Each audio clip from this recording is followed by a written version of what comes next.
오늘도 즐겁게 감상해 주세요. 시작합니다. 은퇴를 한 달 앞둔 국방부 행정관 과장 한윤석은 30년간 일한 책상을 정리하던 중 우연히 폐기 예정 딱지가 붙은 낡은 서류 상자를 발견한다. 그 안에서 일반적인 서류와는 다른 한 장의 문서가 눈에 띈다. 원문은 거의 희미하지만 날짜는 분명했다. 1953년 7월 27일. 그리고 그 문서에는 실종된 지 70년, 한 번도 제대로 된 기록으로 남지 못한 아버지의 이름이 또렷하게 박혀 있었다. 한태진 중사. 그 이름 옆에는 낯선 부대 표기가 있었다.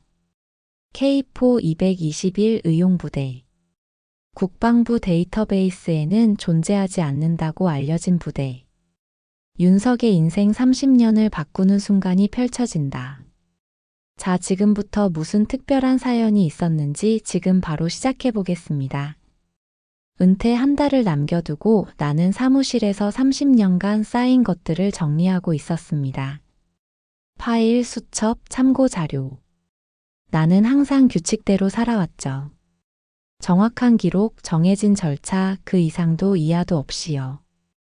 후배들은 나를 무색한 공무원이라 부르곤 했습니다. 색깔 없이 검은 글씨만 읽고 하얀 종이에만 집중하는 사람이라고요. 그래도 괜찮았습니다.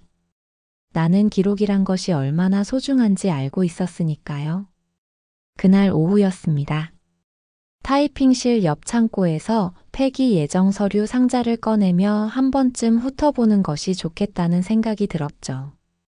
30년을 일한 곳이니까요. 손을 집어넣자 먼지가 펄썩 일어났습니다. 하지만 그 안에서 무언가 다른 것이 느껴졌어요. 나머지 서류들과는 질감이 달랐습니다. 더 단단했고 더 낡았어요. 내가 꺼낸 문서는 색이 칙칙하게 발해 있었습니다. 날짜를 확인했을 때 순간 숨이 멎었습니다. 1953년 7월 27일. 그 날짜는 내 아버지가 사라진 날입니다. 손이 떨렸습니다. 문서 곳곳이 훼손되어 있었지만 그래도 읽을 수 있는 부분이 있었죠. 한태진 중사. 내 아버지의 이름이었어요. 옆에 적힌 부대 명칭을 다시 읽었습니다. K4 121 의용부대.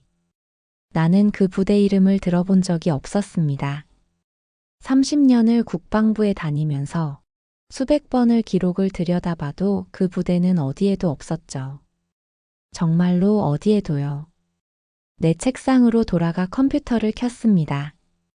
데이터베이스에 아버지 이름을 입력했을 때 시스템이 보여준 것은 무자비했습니다. 한태진 중사. 검색 결과 없음. 국방부가 30년간 관리해온 전산 시스템에서 내 아버지는 애초에 존재하지 않는 인물이었어요. 그 부대도 마찬가지였습니다. K4 221 의용부대. 검색 결과 없음. 나는 평생 이곳에서 일해왔습니다.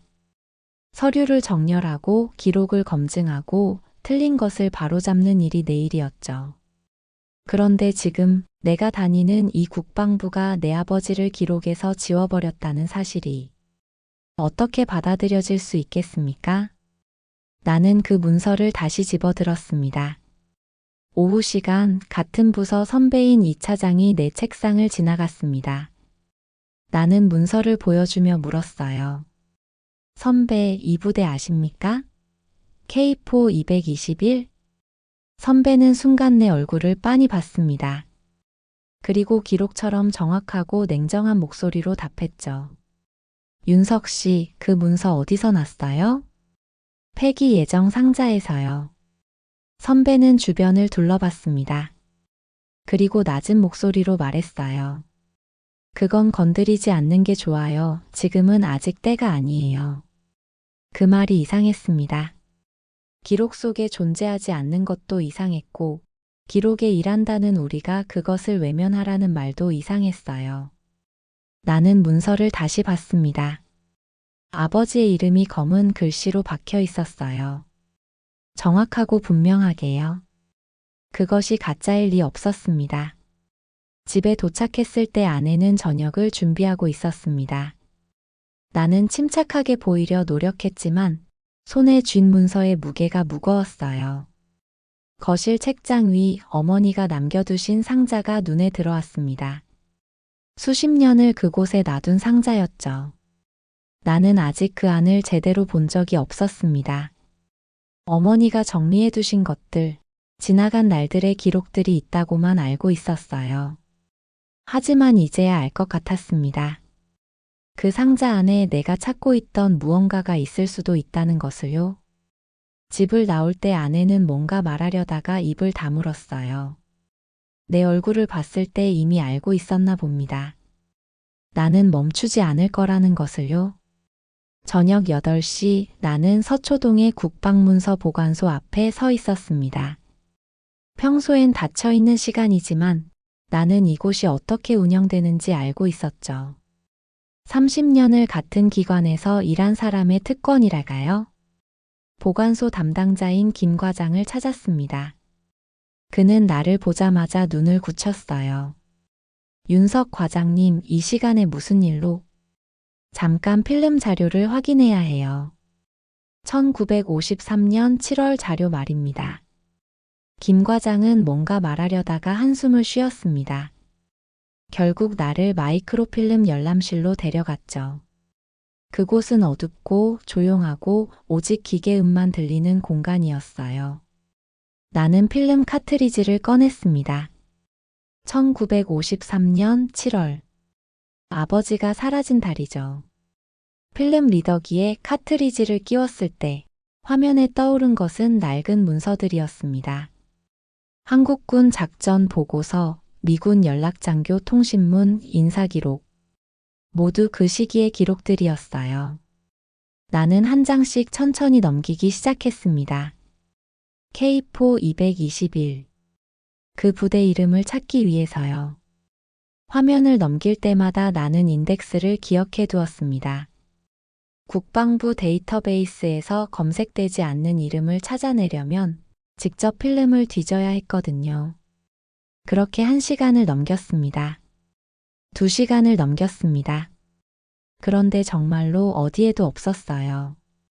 K4 221이라는 부대는 마이크로필름 기록 어디에도 존재하지 않았습니다. 내 손이 떨렸습니다. 만약 필름에도 없다면 그건 무엇을 의미하는 걸까요? 내가 들고 있는 그 문서에 적힌 아버지의 이름과 부대 명칭은 어디서 나온 걸까요? 나는 필름 화면을 다시 돌렸어요. 이번엔 날짜에 집중했습니다. 1953년 7월 27일. 정전협정이 맺어진 날입니다. 그 날짜 주변의 문서들을 자세히 살펴보니 뭔가 이상한 점이 보였어요. 종이의 질감이 다른 부분들이 있었습니다. 마치 누군가 문서를 떼어낸 후 새로 붙인 것 같은 흔적이요. 기록 업무를 30년 한 사람이라면 이런 걸 놓칠 리 없었어요. 저는 화면을 확대했습니다. 서명란을 보니 잉크 색깔이 묘하게 다른 부분이 있었어요. 그리고 종이 가장자리에는 칼로 자른 듯한 흔적이 명확했습니다. 나는 손 위에 정신을 잃었습니다. 이건 오타가 아니었어요. 이건 마모된 기록도 아니었어요. 누군가가 의도적으로 이 문서들을 조작했다는 뜻이었습니다. 70년 전에요. 그리고 그 조작은 매우 정교했지만 완벽하지는 않았습니다. 30년을 기록과 함께한 사람의 눈에는 그 허점들이 떠올랐거든요. 나는 필름을 더 자세히 봤어요. 다른 부분들도 비슷한 흔적이 있는지 확인하려고요. 몇 장 더 넘기자 패턴이 보였습니다. 1953년 7월의 어느 날부터 특정 이름들이 기록에서 사라지고 새로운 이름들이 들어와 있었어요. 날짜는 같은데 인물은 바뀌어 있었습니다. 이건 단순한 수정이 아니라 재구성이었어요. 김 과장이 문을 살짝 열고 얼굴을 들이밀었습니다. 윤석 과장님, 아직 더 보셔야 하나요? 아니요, 아직 더 봐야 할 것 같은데요. 너무 오래 계신 것 같아서. 혹시 이 시간에는 열람 기록이 남지 않게 좀 봐드렸는데 그건 내 선에서만 가능해요. 그 말의 의미를 나는 알아챘습니다. 누군가 나를 조심하고 있다는 뜻이었어요. 하지만 나는 멈출 수 없었습니다. 김 과장, 이 시기 문서 중에 조작된 흔적이 있는 거 보이나요? 김 과장은 화면을 봤어요. 그리고 한숨을 쉬었습니다. 나와 같은 기관에서 일한 사람, 그것도 보관소 담당자라면 당연히 봤을 테죠. 윤석 과장님, 저 같은 사람한테 이런 걸 물으면 곤란해요. 다른 누구한테 물어야 해요? 누구한테도 물으면 안 돼요. 진심이에요. 나는 필름을 천천히 다시 돌렸습니다. 조작된 흔적들이 더욱 명확해 보였어요. 이것이 우연일 리 없었습니다. 누군가의 계획이었고, 누군가의 결정이었고, 누군가의 손길이 거기 있었어요. 70년이 지난 지금도 그 손길의 흔적은 남아 있었습니다. 왜냐하면 기록이란 한번 만들어지면 완벽하게 지울 수 없는 것이거든요. 아무리 정교하게 위장해도 누군가 자세히 보면 반드시 흔적이 남습니다. 나는 필름 화면 한 장을 정신없이 찍었어요. 스마트폰으로요. 그것이 가능한지 불가능한지도 생각하지 않고요. 이 증거를 놓칠 수 없었기 때문입니다. 나는 다시 한 장을 찍었고 또 한 장을 찍었어요. 손이 빨라졌습니다. 심장이 빨라졌습니다. 윤석 과장님. 김 과장이 나를 불렀어요. 그만하는 게 좋겠어요. 정말로요. 나는 그의 눈을 봤습니다. 그 눈에는 두려움과 안타까움이 함께 있었어요. 그런데 이미 시작됐어요. 한 번 기록이 보이면 다시 안 보인 척할 수 없어요. 나는 필름 리더를 껐습니다. 카트리지를 꺼냈어요. 손에 든 스마트폰은 무거웠습니다. 그 안에 담긴 사진들이, 증거들이 무거웠어요. 하지만 나는 알고 있었습니다. 이것이 시작이라는 것을요. 그리고 나는 이미 멈출 수 없다는 것도 말이에요. 집에 도착했을 때는 밤 10시가 넘었습니다. 아내는 이미 자리에 누워 있었지만 나는 잠을 이룰 수 없었어요. 문서 보관소에서 본 조작의 흔적들, 그리고 내 손에 들려있던 아버지의 이름. 그것들이 자꾸만 떠올랐습니다. 나는 거실로 내려갔습니다. 어둠 속에서 책장 위를 바라봤죠. 어머니 유품 상자가 있는 자리였어요. 상자를 꺼낼 때 손이 떨렸습니다. 수십 년을 그 자리에 그대로 두었던 것들을 처음 제대로 만나는 느낌이었어요. 상자 위에 먼지를 닦아내며 뚜껑을 열었습니다.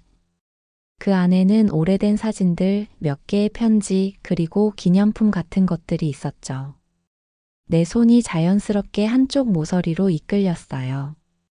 누렇게 바래진 봉투 하나였습니다. 봉투 겉면을 봤을 때 나는 숨을 죽였습니다. 글씨였어요. 내가 본 적 있는 글씨였죠. 30년을 같은 집에서 살면서 어머니가 꺼내 보여준 사진 속에서 본 글씨. 아버지의 글씨였습니다. 손이 더 떨렸어요. 봉투를 천천히 열었습니다. 한 장의 편지가 나왔죠. 종이는 얇고 색이 발해 있었어요. 글씨를 읽기 시작했을 때 나는 그것이 아버지가 어머니에게 남긴 마지막 말씀이라는 것을 알았습니다. 날짜가 1953년 7월 초라고 적혀 있었거든요. 작전을 떠나기 직전이었어요. 편지의 글귀들이 하나씩 눈에 들어왔습니다. 사랑하는 아내에게 이 편지를 받을 때면 나는 이미 저 먼 곳에 가 있을 것이요. 하지만 걱정하지 마시오. 나는 반드시 돌아올 것이니. 그런 아버지는 돌아오지 않았습니다. 70년이 흘렀고 아버지는 여전히 돌아오지 않았어요. 그런데 마지막 문장이 있었습니다. 내 눈이 멈췄어요. 돌아오면 꼭 가져다 줄 것이 있다. 그것은 누구에게도 보여주면 안 된다. 꼭 내 손에만 건네주어야 한다. 우리 아들에게 말이다. 나는 편지를 놨습니다. 손가락이 저렸어요. 그 문장이 무엇을 의미하는지 나는 이미 알고 있었습니다.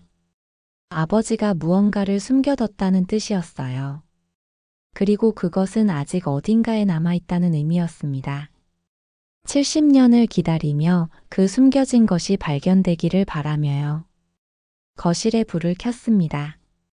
밝은 불빛 아래에서 편지를 다시 읽었어요. 한 글자도 놓치지 않으려고요. 아버지의 글씨가 이렇게 선명하게 느껴진 것은 처음이었습니다. 마치 아버지가 내 손을 잡고 있는 것 같은 기분이 들었어요. 나는 그 순간 깨달았습니다. 이것이 내가 찾던 단서라는 것을요. 아내가 계단을 내려왔습니다. 그는 나를 봤을 때 뭔가 읽은 듯한 눈빛이었어요. 자기야, 밤중에 뭐 하고 있어?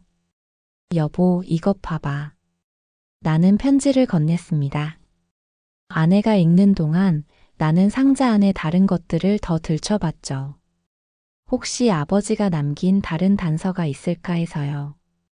하지만 없었어요. 오직 이 편지뿐이었습니다. 아내가 편지를 다 읽고 나를 바라봤습니다. 자기야, 이건 정말로 찾아야 하는 걸까? 위험하지 않을까? 여보, 나는 평생 기록을 다루며 살았어. 기록이란 건 한 번 만들어지면 남겨진 흔적도 함께 남는 거야. 아버지가 이 편지를 남긴 건 누군가가 진실을 찾기를 바라셨던 거야. 하지만 이번만은 끝을 보겠어. 꼭 끝을 보고 싶어.